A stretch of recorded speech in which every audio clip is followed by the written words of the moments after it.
पहले अध्याय में जब पढ़ा था तो पहला अध्याय हम्म। हमारा काली के बारे में था। हम्म। हम्म। फिर मध्यम चरित्र जो था वो महालक्ष्मी के बारे में था, जो कि चैप्टर 2 से 4 था। अब आज से हम लोग जो हैं वो पूरा महासरस्वती के बारे में पढ़ेंगे। तो चैप्टर 5 से लेके चैप्टर 13 तक जो है वो पूरी की पूरी जो स्तुति है वो महासरस्वती के बारे में है। अभी सबसे ज़्यादा मज़ेदार बात तो ये है कि जब भी हम माँ सरस्वती को देखते हैं तो हमें क्या महसूस होता है कि वो जो है वो सतोगुण देवी हैं। हम्म। सफेद वस्त्र पहनती हैं, हंस पे बैठती हैं, विद्या देती हैं, ज्ञान देती हैं। कोई सोच भी नहीं सकता है कि मतलब महासरस्वती ही हैं जिन्होंने शुम्भ का वध किया और सब दैत्यों को, इसके बाद से जितने भी दैत्य हैं सबको उन्होंने मारा। तो यहाँ पे हम, जैसे हमने सेकंड चैप्टर में हमको ये समझ में आया था कि महालक्ष्मी ही दुर्गा के रूप में बदल गई थी। तो दुर्गा कौन हुई? बेसिक वो महालक्ष्मी हुई। उसी उसी तरह अब हम देखेंगे कि कैसे कैसे जो देवी सरस्वती हैं वो अपना रूप बदलती जाती हैं और कैसे कैसे नए नए तरीके से हमारे सामने आती जाती हैं। तो पूरा की पूरा महासरस्वती का वर्णन है अभी से लेके 13 चैप्टर तक। तो आखिर वही है। तो सबसे पहले हम आंख बंद करके सब लोग बैठ जाओ। सबसे पहले हम उनकी प्रार्थना करेंगे, सरस्वती माँ से। देखेंगे कि ऋषि उनके बारे में क्या कहते हैं, उनकी कैसी प्रार्थना करते हैं उनसे। और बहुत ही सुंदर है यहाँ से जो 5th चैप्टर से जो शुरू हो रहा है 13 चैप्टर के बीच में। तो यहाँ पे हम सरस्वती का करेंगे, फिर बीच में मातंगी का आता है। मातंगी भी सरस्वती का ही रूप है। दश महाविद्या से सरस्वती को मातंगी कहा जाता है। तो फिर वो जब नीले रंग की हो जाएंगी तो नीला सरस्वती हो जाएंगी, उस वक्त वो माँ तारा हो जाती हैं। तो सरस्वती का जैसे जैसे आगे बढ़ेगा वैसे वैसे एक एक रूप का मैं दश महाविद्या से भी मैं बताऊंगी कि ये कौन सा रूप है और इनकी पूजा किस तरीके से की जाती है। तो अभी हम पहले सरस्वती माँ का ध्यान करेंगे। और हम सबको सबसे ज़्यादा अगर किसी चीज़ की ज़रूरत है इस जीवन में तो वो है ज्ञान की ज़रूरत है। ज्ञान नहीं होगा तो हम जी नहीं पाएंगे। हमको स्ट्रेस रहेगा, टेंशन रहेगा, हमारे अंदर ईगो बहुत ज़्यादा रहेगा। हम पैसा नहीं कमा पाएंगे, हम संपन्न नहीं हो पाएंगे, हम खुश नहीं हो पाएंगे। तो परा और अपरा दोनों ही ज्ञान जरूरी है। अपरा ज्ञान हो गया जो कि दुनियादारी के लिए मटेरियलिस्टिक नॉलेज, और परा हो गया जो कि ब्रह्म ज्ञान है। दोनों ही ज्ञान उतना ही इम्पोर्टेंट है। परा और अपरा दोनों होना चाहिए, दुनियादारी भी आनी चाहिए और ईश्वर का भी ज्ञान होना चाहिए हमको। तो हम महासरस्वती से प्रार्थना करेंगे। तो ऋषि कहते हैं, सबसे पहले वो ऋषि जो हैं वो देवी के हाथों का वर्णन करते हैं कि उनके हाथ कैसे हैं। तो उनके जो हाथ हैं वो दूर से देखने में इतने कोमल हैं, इतने सो ऋषि कहते हैं कि जब देवी को हम देखते हैं दूर से तो उनके हाथ इतने कोमल हैं, इतने सुंदर हैं, इतने गुलाबी उनके हाथ हैं कि ऐसे लगता है कि उनके हाथ ही स्वयं कमल हैं। जैसे कमल का गुलाबीपन होता है, बहुत ही सुंदरता लिए हुए, बहुत ही कोमलता लिए हुए, वैसे सुंदर उनके हाथ हैं। उनके एक हाथ में घंटा है और उनके एक हाथ में शूल है। घंटा लिए हुए हैं और शूल लिए हुए हैं। उनके एक हाथ में हल और दूसरे हाथ में वरद मुद्रा है।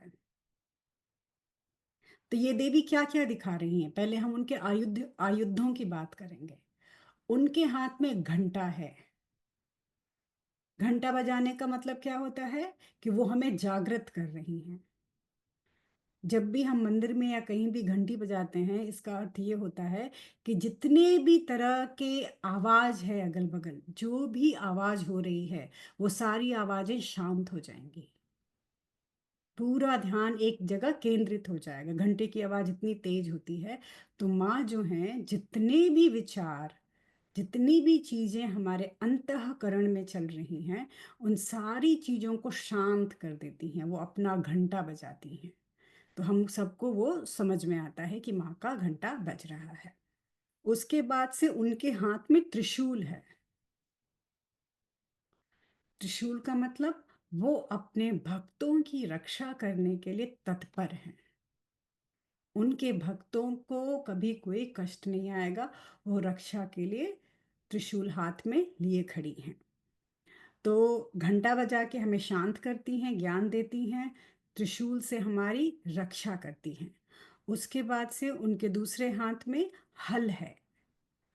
हल का मतलब क्या हुआ कि वो हमें कृषि की तकनीक देती हैं। वो हमें बताती हैं कि कैसे हम अपने लिए अन्न उपजा सकते हैं, कैसे हम अपना भरण पोषण खुद कर सकते हैं। तो कृषि का जो विज्ञान है, कृषि की जो तकनीक है, माँ हमें वो कृषि की तकनीक भी दे रही है। तो उन्हीं के चलते हमें अन्न मिलता है। क्योंकि कैसे पता चलेगा किसी को कि कैसे अनाज उपजाना है और कैसे काटना और कैसी खेती करनी है। विग- खेती भी क्या है, अपने आप में पूरा विज्ञान है। तो ये माँ जो हैं, जो माँ सरस्वती हैं, ज्ञान की देवी हैं, ये कृषि के बारे में हमें ज्ञान देती हैं। उसके बाद से ये अपने हाथों में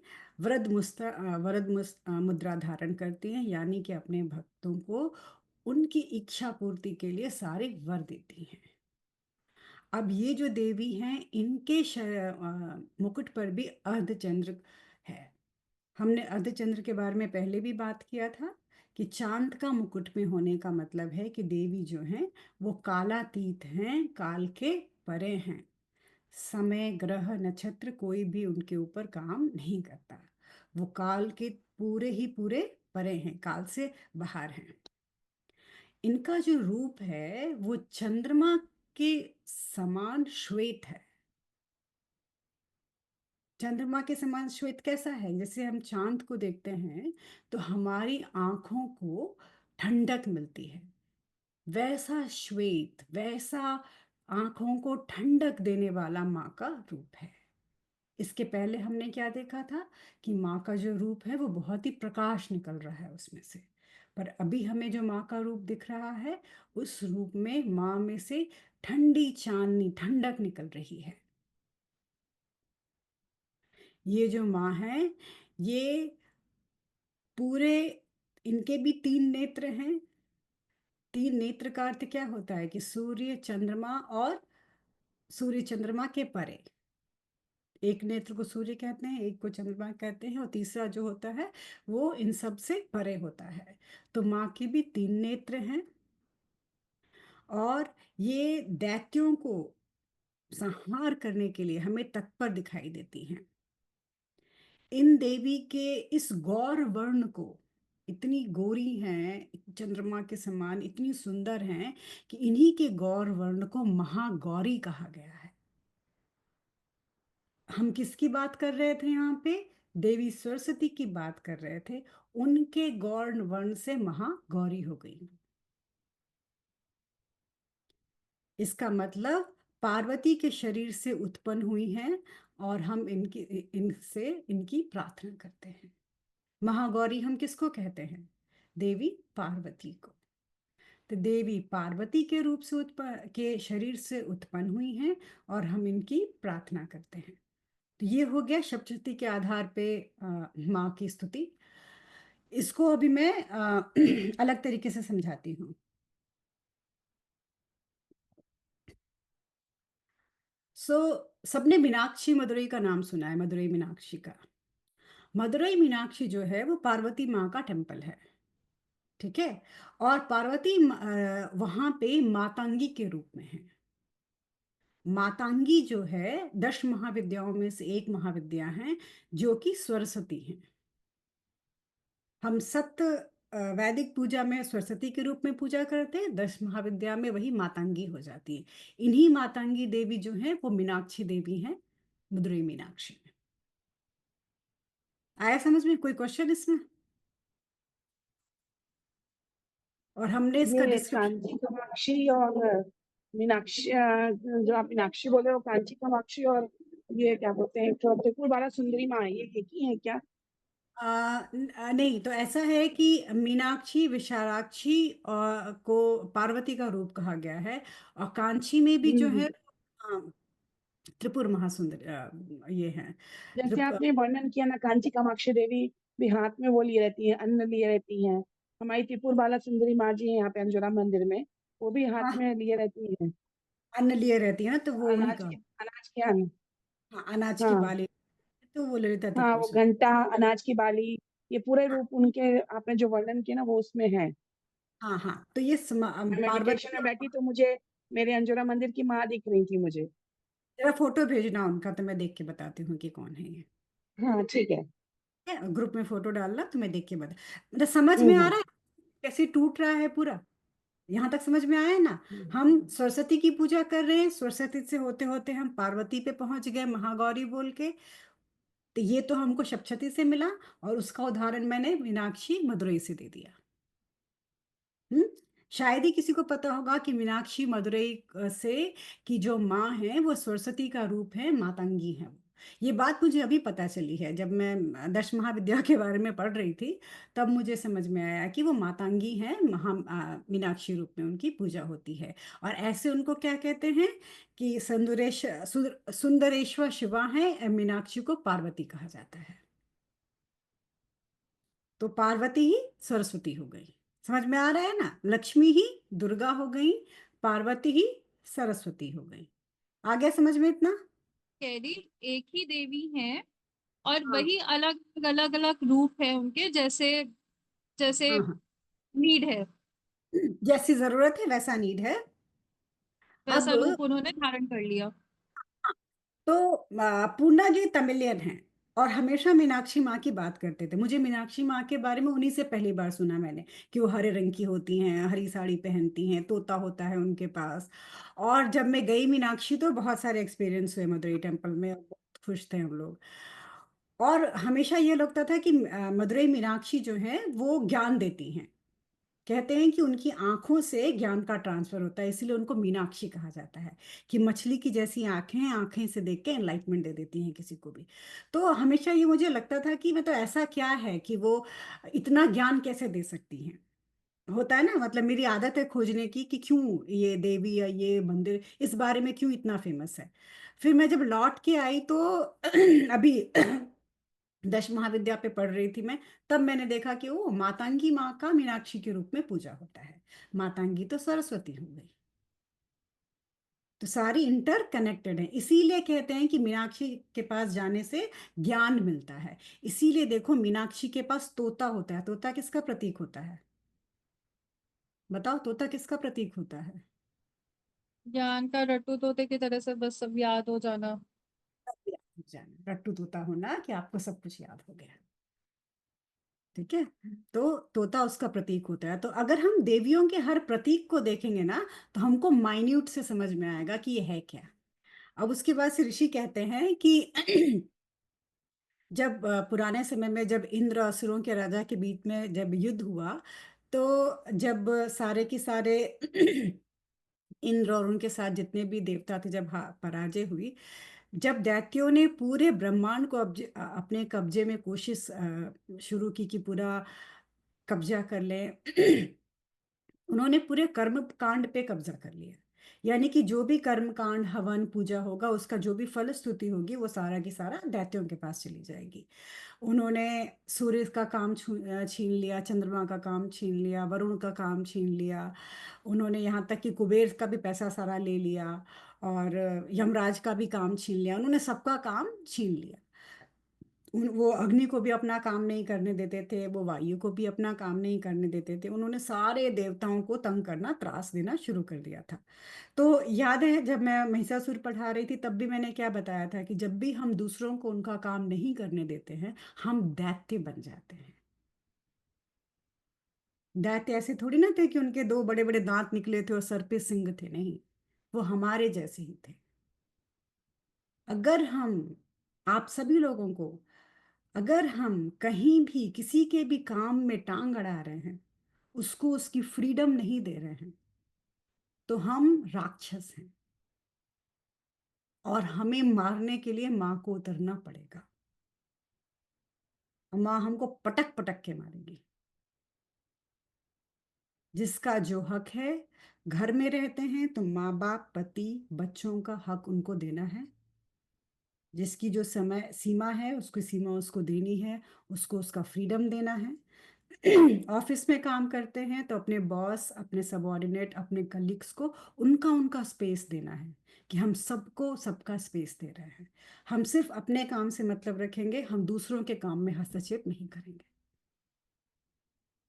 हम लोगों में क्या आदत होती है, मैंने सब किया, मैंने सब किया, मैंने सब किया कहने के चक्कर में हम अपना तो करते ही हैं, दूसरों का भी उठा उठा के करना शुरू कर देते हैं। किसी को मदद चाहिए, हम जरूर मदद कर देंगे उसके आगे बढ़ के, पर उससे ज्यादा हम किसी के स्पेस में दखल नहीं देंगे। हर इंसान को, हर जीव को जो इस धरती पे आया है, सबको जीने का और काम करने का हक है ना। ये बात हमेशा ध्यान में रखना, सबको स्पेस दो उसका, कि हर आदमी को स्पेस हो। तो ये दैत्य क्या करते थे, सबका स्पेस छीन लेते थे, सबका काम जो है वो छीन लेते थे कि हम किसी को कुछ करने नहीं देंगे। उसके बाद से जब किसी के पास कोई काम नहीं रहेगा तो वो क्या कहेगा, करेगा, वो इधर उधर भटकना शुरू कर देगा। तो सारे जो देवता थे वो इधर उधर भटक रहे थे, स्वर्ग से बाहर उनको निकाल दिया था और इधर उधर भटक रहे थे। और वो इस बात से दुखी थे कि ये राक्षस जो हैं ये इतने बड़े हो गए हैं कि इन्होंने बड़े होके हमारा ही सारा काम छीन लिया है, अब हमारे पास ही कुछ करने को नहीं है, तो हम क्या करें। वो दुखी हो गए थे। तो हमें हमेशा इस बात का ध्यान रखना चाहिए।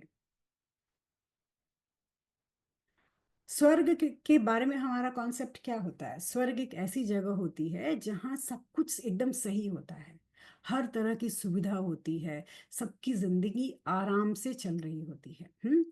अब क्या होता है, अगर जिंदगी में सारी सुविधाएं हों, सब कुछ आराम से चल रहा हो, तो क्या कोई मेहनत करेगा लाइफ में? कोई मेहनत नहीं करेगा ना, सब आलसी हो जाएंगे। कोई ना पूजा पाठ करेगा, ना मेहनत करेगा, ना पढ़ेगा लिखेगा। तो अगर हमको दिखाई देता है कि किसी के जीवन में बहुत ज्यादा आराम है, बहुत ज्यादा सुविधा है, तो हमको ये भी देखना चाहिए कि अगर वो इंसान उस आराम से निकम्मा हो रहा है, इसका मतलब कि ईश्वर की दया उसके ऊपर नहीं है। हम्म पैसा रुपया होने के बाद, सुख सुविधा होने के बाद भी अगर इंसान काम करता रहता है, आगे बढ़ता रहता है अपने जीवन में, कुछ ना कुछ सीखता रहता है, कुछ ना कुछ करता रहता है, तो उस पे ईश्वर की दया हो रही होती है। बस सारी सुख सुविधा होने के बाद अगर कोई एकदम आलसी हो जाए, तो इसका मतलब यही समझ में आना चाहिए कि ईश्वर की दया इसके ऊपर नहीं हो रही है, क्योंकि इसका कहीं भी किसी तरह से कोई डेवलपमेंट नहीं हो रहा है। तो हमारे देवता जो हैं वो स्वर्ग में क्या करते हैं, इंद्र और उनके जितने भी लोग हैं, वो जब इतनी आराम रहता है कि जब कोई दैत्य नहीं होता है, तो सारे के सारे अप्सराओं के नृत्य में बिजी हो जाते हैं। सिर्फ डांस गाना करते हैं, मस्ती करते हैं, अच्छा खाना खाते हैं, वो कुछ भी ऐसा काम नहीं करते हैं जिससे कि उनका डेवलपमेंट होता रहे। और जब उनके ऊपर कोई बड़ी मुसीबत आ जाती है, तो हर स्टोरी में यही होता है ना कि इंद्र और उनके साथ पीछे पीछे सारे देवता कभी विष्णु भगवान के पास गए, कभी शिव के पास गए, कभी देवी के पास गए। क्यों उन्हें भाग के जाना पड़ता है? क्योंकि वो जब उनके पास सब कुछ सही रहता है, वो उस समय को वो अपने डेवलपमेंट में नहीं लगाते हैं, उस समय को ऐशो आराम में लगा देते हैं। हम्म तो किसी भी परिस्थिति में, चाहे कितना भी अच्छा हो या कितना भी बुरा हो, हमको अपना कर्म नहीं छोड़ना चाहिए। हमको हमेशा अपने आप को अपग्रेड करते रहना चाहिए, नई चीजें सीखते रहना चाहिए, अपने आप को तैयार करते रहना चाहिए। कभी भी ये नहीं सोचना है कि इनफ हमारी मेरी तो लाइफ हो गई, नहीं, लाइफ नहीं होती है। हमेशा कुछ ना कुछ आगे बढ़, हमको अपने देवताओं से हम ये चीजें तो सीख ही सकते हैं ना, कि हमको अपने देवताओं की तरह नहीं होना है, इंद्र और जो देवता हैं वैसा हमको नहीं बनना है। फिर उन्हें याद आया जब वो इधर उधर भटक रहे थे कि अरे वाह, माँ ने हमें प्रॉमिस किया था, कि जब भी तुम्हें मेरी ज़रूरत होगी तुम मेरी प्रार्थना करोगी, मैं आके तुम्हें दर्शन दूंगी और तुम्हारी परेशानियों को दूर करूंगी। जब उनको ऐसा याद आया और उनके ऊपर इतनी बड़ी विपदा आई थी कि सारे के सारे जो थे वो स्वर्ग के बाहर घूम रहे थे, तो फिर वो हिमालय गए, हिमालय की तराई में जाके, वहां जाके उन्होंने देवी से प्रार्थना शुरू की कि हे माँ, तुम प्रसन्न हो जाओ और दर्शन देकर, दर्शन दो, हम लोग आपसे मिलना चाहते हैं। अब उन्होंने जो है देवी की प्रार्थना की, काफी लंबी चौड़ी प्रार्थना की। ये बहुत ध्यान से सुनना। ये नमो दिव्य महादिव्य का पूरा मैं हिंदी में बताऊंगी, पूरी स्तुति है ये, तो एकदम ध्यान से, और मैं बहुत अच्छे से इसके बारे में बताऊंगी तो समझ में भी आएगा सबको। ठीक है, एकदम शांत होके बैठना, पूरा स्तुति है ये।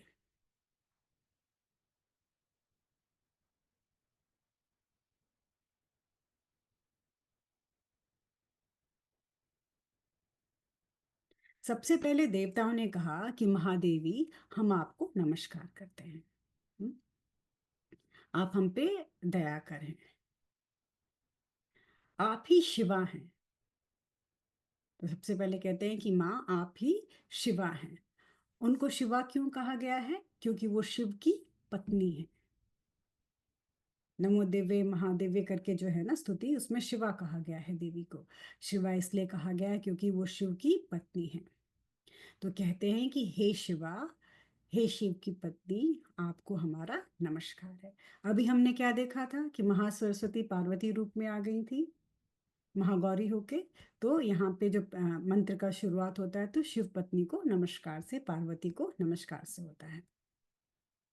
उसके बाद से देवता कहते हैं कि हे प्रकृति, आपको नमस्कार है। अब प्रकृति क्या हो गई? जितनी भी चीजें हैं हमारे चारों तरफ, जितनी भी चीजें हैं, धरती माँ, आकाश, नदी, फूल, पौधे, जीव जंतु, सब क्या है? नेचर है ना, प्रकृति है। तो हम उस प्रकृति को नमस्कार कर रहे हैं। यहाँ हम प्रकृति नाम की किसी स्त्री को नमस्कार नहीं कर रहे हैं, हम अपने चारों तरफ की हर एक चीज को नमस्कार कर रहे हैं।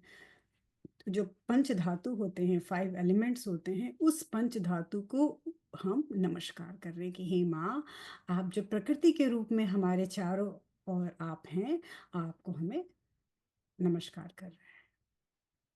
वही देवी कहीं सूर्य बन के चमकती हैं, वही देवी बादल का रूप लेके बारिश करती हैं, वही देवी जो है वो तेज तेज हवा हवा के रूप में आंधी तूफान लेके आती हैं।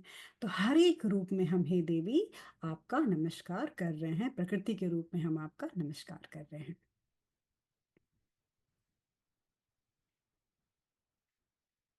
उसके बाद से हे भद्रा। भद्र मतलब क्या होता है? कि जो बहुत ही संस्कारी हो, सुसंस्कृत हो।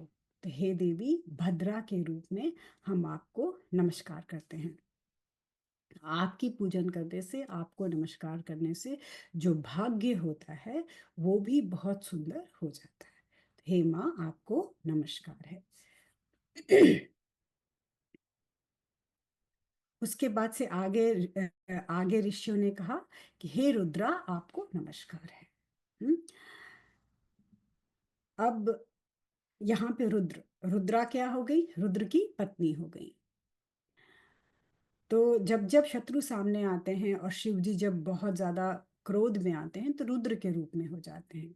तो यहाँ पे हम ऐसी देवी को, जो उस रुद्र की पत्नी है, जब वो रुद्र अपने भक्तों की रक्षा के लिए, शत्रुनाश के लिए पूरा की पूरा क्रोधित हो जाते हैं, क्रोध में हो जाते हैं, ऐसे समय में हम देवी को, उस रुद्रा देवी को नमस्कार करते हैं। उसके बाद से ऋषि लोग कहते हैं कि जो नित्या है, हे नित्या, तुमको नमस्कार। तो नित्या का अर्थ यहाँ क्या हो गया? नित्य मतलब जो सब जगह है, नित्य मतलब जो सब जगह है। सो जो जो सब जगह होता है उसको हम क्या कहते हैं? ब्रह्म कहते हैं। तो नित्य का मतलब यहाँ हो गया कि जो ब्रह्म स्वरूपणी देवी हैं, उन देवी को, उन नित्या को नमस्कार है।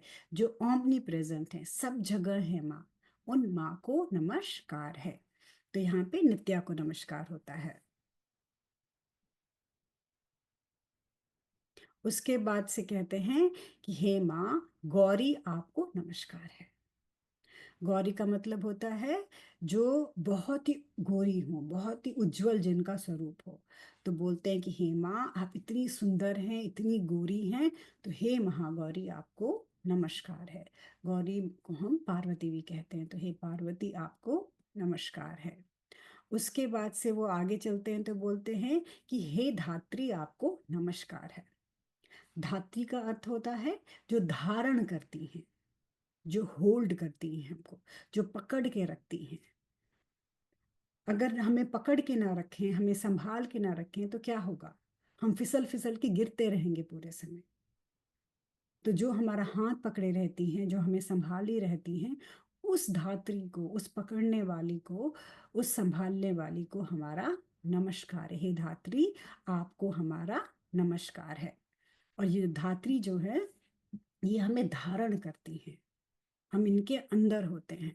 तो ये हमें, हे धात्री माँ आपको हमारा नमस्कार है। उसके बाद से ये आगे करते हैं। उसके बाद से ऋषि कहते हैं कि हे माँ, कभी तो आपको देख के ऐसा लगता है कि आपके अंदर से सैकड़ों सूर्य की रोशनी, प्रकाश निकल रहा है। इतना ज्यादा प्रकाश निकल रहा है कि आपको कोई देख भी नहीं सकता, सबकी आंखें चौंधी आ जाएंगी। और कभी तो ऐसा लगता है हे माँ कि आपको देखकर कि आपके अंदर से चंद्रमा की शीतलता निकल रही है। एक ही साथ दोनों रूपों को का आभास देने वाली, एक ही साथ दोनों रूप दिखाने वाली, शत्रुओं के लिए क्रोध दिखाने वाली और भक्तों के लिए करुणा दिखाने वाली, हे माँ हम आपको नमस्कार करते हैं। हम जब भी आपको बुलाएं आप आके हमारी सहायता करें। तो ऐसे करके ऋषि जो है वो माँ की प्रार्थना कर रहे हैं। उसके बाद से ये कहते हैं कि लक्ष्मी के रूप में आपको नमस्कार है। हे माँ आप लक्ष्मी के रूप में राजाओं के घरों में निवास करती हैं और पवित्र हृदय वालों के घरों में निवास करती हैं। तो माँ पवित्र हृदय वालों के दिलों में, राजाओं के घरों में आप लक्ष्मी रूप से निवास करती हैं। माँ आपको नमस्कार है। पवित्र हृदय वालों के हृदय के में जो हैं वो आप लज्जा रूप से निवास करती हैं। तो हे माँ आपको नमस्कार है। आपको दुर्गा रूप में नमस्कार है। दुर्गा का मतलब क्या होता है कि दुर्गम काम को करने वाली, जो काम बहुत ही मुश्किल है उस काम को जिन्होंने किया वो दुर्गा हुई, या फिर दुर्गम दैत्य को मारने वाली जो हुई वो दुर्गा हुई। तो कह रहे हैं कि दुर्गा के नाम रूप में भी आपको नमस्कार है। हे माँ जब आप प्रसन्न होती हैं तो यश और धन देती हैं।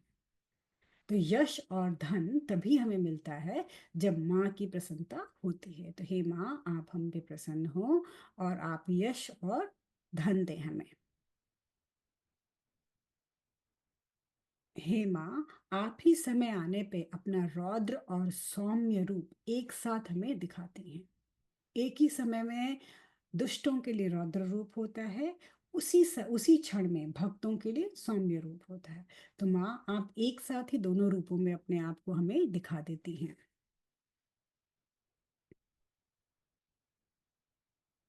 आप अपने भक्तों के लिए दया स्वरूपणी हैं, अपने भक्तों पे बहुत ज्यादा दया करती हैं। हे माँ आप ही का को विष्णु की माया कहा जाता है, आप ही महामाया हैं।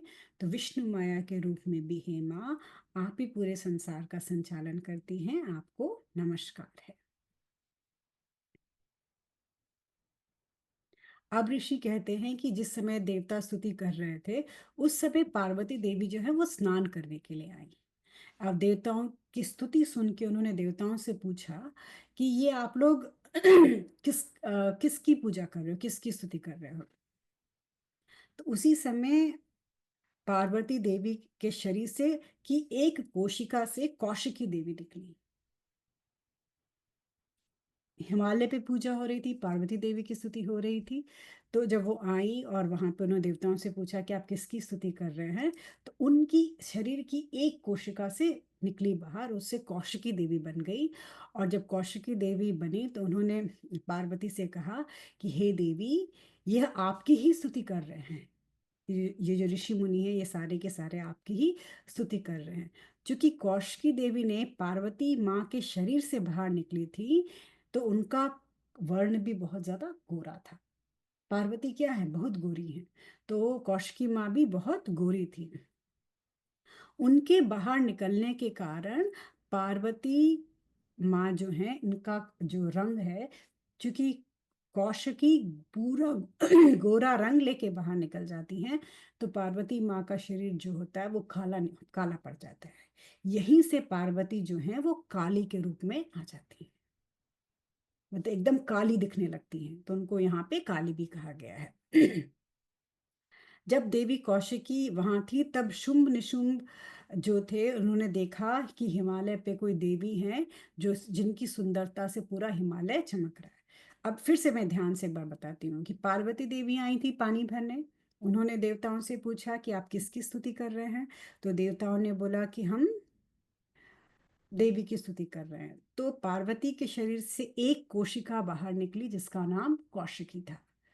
वो कौशिकी चूंकि पार्वती के शरीर से बाहर आई थी तो पूरा गौर वर्ण लेके बाहर आ गई। जब पूरा गौर वर्ण बाहर चला गया तो कौशिकी माँ एकदम गोरी हो गई। जो वापस बच गया वो श्याम वर्ण बच गया। जो श्याम वर्ण बच गया वो माँ काली हो गई। ठीक है, ये दुर्गा सप्तशती के आधार पे है, ऐसा लिखा हुआ है। तो उसके बाद से शुंभ निशुंभ के जो सेनापति हैं, उन्होंने जब देवी को देखा कि वो इतनी सुंदर है, इतनी गोरी हैं कि पूरा हिमालय उनसे चमक रहा है, तो उन्होंने जाके अपने राजा को बोला कि एक ऐसी स्त्री है जो अनमोल है, मतलब जिसकी तुलना नहीं की जा सकती किसी चीज से। जैसे आपके पास हर अनमोल रत्न है, वैसे ही उस स्त्री को भी आपके पास होना चाहिए। उसका शरीर अत्यंत सुंदर है, गोरी चिट्टी है, बहुत सुंदर है, पूरे शरीर से तेज निकल रहा है, इतना तेज निकल रहा है कि हिमालय उससे जगमगा रहा है। उसके बाद सेनापति अपने राजा की प्रशंसा करने लगा, अपने राजा की फिर प्रशंसा करने लगा। उसने बोला कि आपके पास इस संसार की सारी अनमोल वस्तुएं हैं, पूरे ब्रह्मांड की जितनी भी अच्छी चीजें हैं वो सारी की अच्छी चीजें तो आपके पास है। आपके पास इंद्र का हाथी है, इंद्र के हाथी का नाम क्या है? एरावत। ऐरावत आपके पास है। उसके पास है सफेद रंग का विमान जो है, उस विमान का नाम क्या है? जो भगवान जी लोगों का विमान है, उस विमान का नाम क्या है? थोड़ा सा, थोड़ा सा। पुष्पक का नाम था उनके का। हाँ, पुष्पक।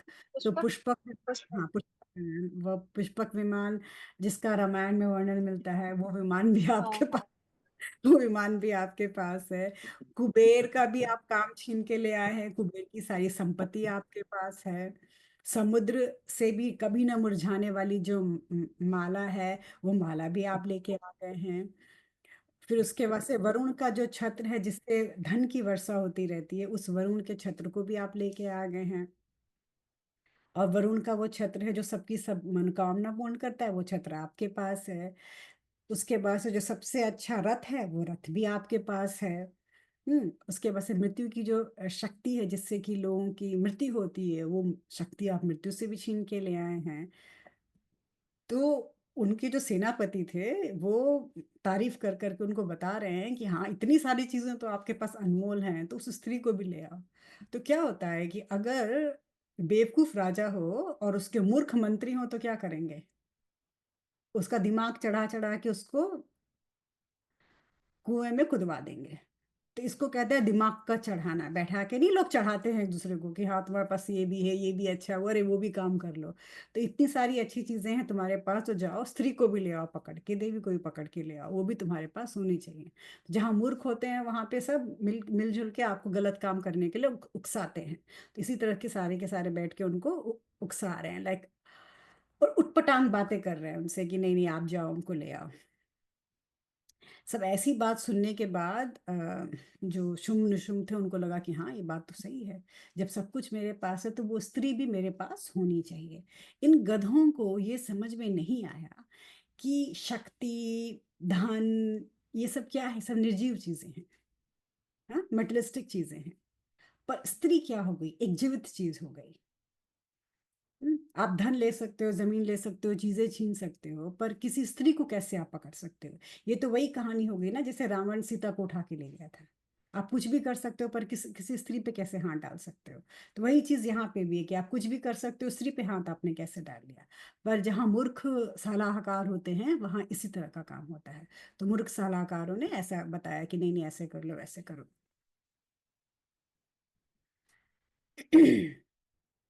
फिर उन्होंने जो शुम्भ निशुम्भ है, उन्होंने बोला अपने सेनापतियों कि तुम सही कहते हो, पूरे ब्रह्मांड की सारी चीजें तो हमारे पास हैं। तो तुम ऐसा करो कि तुम जाओ, उस देवी को खुला निमंत्रण दो कि जो शुम्भ निशुम्भ है वो पूरे ब्रह्मांड के स्वामी हैं, और तुम या तो शुम्भ से विवाह कर लो, और नहीं तो निशुम्भ से विवाह कर लो, दोनों भाइयों में से किसी एक के साथ शादी कर लो। और अगर तुम नहीं करोगी शादी तो उसके नहीं करने के लिए तुमको दंड दिया जाएगा या सजा दी जाएगी। तो ये बातें सुनकर जो देवी थी वो मुस्कुराई, और उन्होंने क्या कहा कि हाँ, निम शुंभ और निशुंभ दोनों ही बहुत बड़े योद्धा हैं। तो उन्होंने पूरे ब्रह्मांड पे कब्जा किया हुआ है। अब मैंने ये प्रण लिया हुआ है कि मैं विवाह तो उससे करूंगी जो युद्ध में मुझे पराजित कर देगा, जो मुझसे जीत जाएगा उससे मैं विवाह करूंगी। तो अगर वो मुझसे युद्ध करें और मुझसे युद्ध में जीत जाएं, तब हो सकता है कि मैं उनके साथ विवाह कर लूं। ऐसा देवी ने जवाब दिया शुम्भ निशुम्भ के सेनापतियों को कि जाके अपने शुम्भ निशुम्भ से ऐसा बोल दो। देवी ने जानबूझ के ऐसे बोला क्योंकि उन्हें तो उनका नाश करना था ना। तो जब तक उनको चुनौती नहीं देंगी, उनसे लड़ाई कैसे करेंगी? तो चुनौती देने के लिए उनको उनको उकसाना था, उनसे लड़ना था। तो उनको उकसाने के लिए उन्होंने बोला कि हाँ हाँ, आओ मुझसे लड़ लो। और चूंकि ये क्या थे, ये सारे के सारे इगोस्टिक मूर्ख लोग थे, अहंकारी मूर्ख। तो अगर इनको बोल दो, कोई स्त्री कह दे कि नहीं नहीं, कोई स्त्री अगर चैलेंज कर दे, तो ये सोचेंगे भी नहीं आगे पीछे, ये उससे लड़ने के लिए दौड़ के चले आएंगे। तो माँ ने भी अपना चातुर्य दिखाया, दिखाया कि कैसे चतुराई से इन्होंने उनको फांस लिया है कि ठीक है जाओ, मुझे युद्ध में जीत के ले जाओ, आप मुझसे युद्ध करो। तो ऐसा करके उनको युद्ध का आमंत्रण दिया। तो इसी के साथ जो 5th चैप्टर है, वो 5th चैप्टर यहीं पे खत्म होता है।